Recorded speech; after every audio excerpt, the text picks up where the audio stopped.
The following video demonstrates the basic steps to successfully complete a home evaluation for a Rampit USA modular ramp system.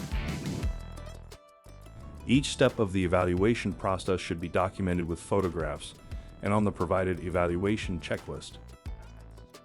Before starting an evaluation, always call the customer 30 minutes prior to arrival to let them know that you're on your way and your anticipated arrival time.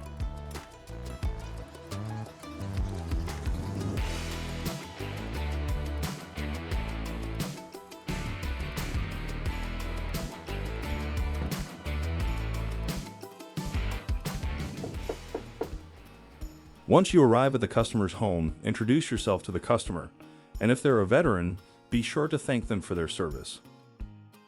Inform them that you're from Rampit USA and explain the basic process of a home evaluation.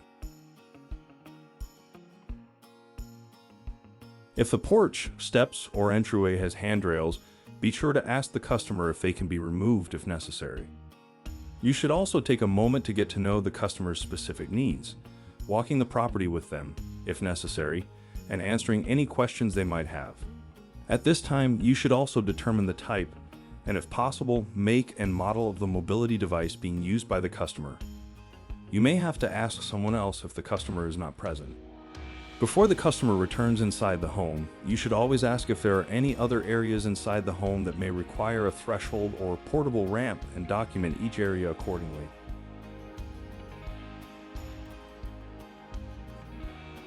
Once the customer has been dismissed, measure the interior rise of the door threshold and write it down on the provided evaluation checklist before photographing the threshold from the inside of the home. While exiting the home, document which way the door opens, either to the inside or outside, and in what direction. The direction, either left or right, should be noted as you're facing the entryway from outside the home. From outside of the home, measure the width of the door opening, excluding any trim or decoration outside of the doorway. Measure and document the rise of the exterior door threshold. Now is a good time to stop and take a series of photographs, including at least one photograph that shows the entire entryway and one close-up of the exterior threshold. Multiple photos from a variety of angles will help ensure there are no questions following the evaluation. Ensure photographs are in focus by tapping the subject prior to taking the photo. If the home has a porch or a landing between the step or steps and the entryway, measure the dimensions and document them accordingly. Start by measuring the distance from each side of the doorway to each end of the porch or landing. Include any windows or door treatments in this measurement.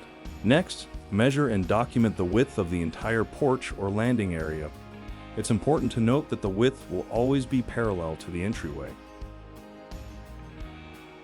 Following the width, measure the length of the porch or landing area, which will always be perpendicular to the entryway. You'll also want to measure the distance from each end of the porch or landing area to each end of the home. Include the attached garage in this measurement when applicable. Before moving on to the steps, now is a good time to stop and take a variety of photographs of the porch or landing area. Ensure that each photo is in focus and include a variety of angles from up close and far away.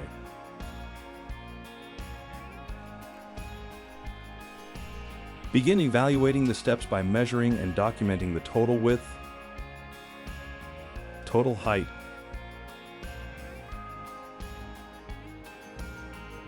and total depth of the stairway, followed by the individual height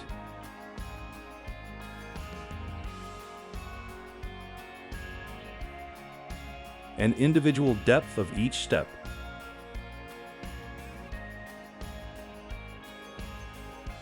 If the steps lead up to a porch, measure the distance from each side of the steps to each end of the porch. Once again, left and right should be determined as you're facing the steps from the bottom looking up. If possible, also measure the distance from the steps to the driveway.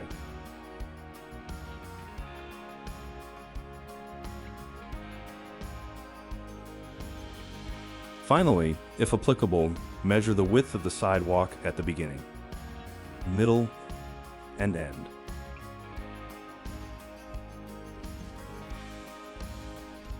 Before moving on to the next step, take a few minutes to photograph the steps and sidewalk from various angles, up close and from far away. The final measurement needed to complete the evaluation is the yard slope. We recommend using a laser or string level to determine the total height from the top of the steps, porch or landing, to the point in the yard or sidewalk where the ramp will land. Be sure to adjust for the height of the laser level if necessary. Once the yard slope has been determined, draw the proposed ramp layout on the customer agreement form. This drawing should include the ramp only and not any additional property information. Next, Rampit USA recommends using small cones to demonstrate the layout and positioning of the proposed ramp system for the customer. Use a tape measure to ensure the layout is to scale and accurately represented for the customer. With the cones in place, walk through the proposed layout with the customer, homeowner, or customer representative, giving them the opportunity to request adjustments or ask any questions. Once the customer is satisfied, have the customer sign the agreement form to confirm that they've reviewed and approved the proposed layout.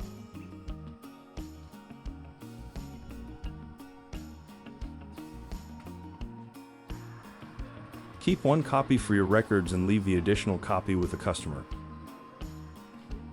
Once the customer has agreed to the ramp layout, complete the evaluation checklist by sketching an overhead view of the entire property, including all appropriate dimensions and any obstacles or removable objects that could affect the ramp layout. Do not include any ramp information in this drawing. The last step is to take one more series of photographs to document the entire property. These photos should include various angles of the home, driveway, sidewalk, or any additional objects that could affect the layout of the ramp.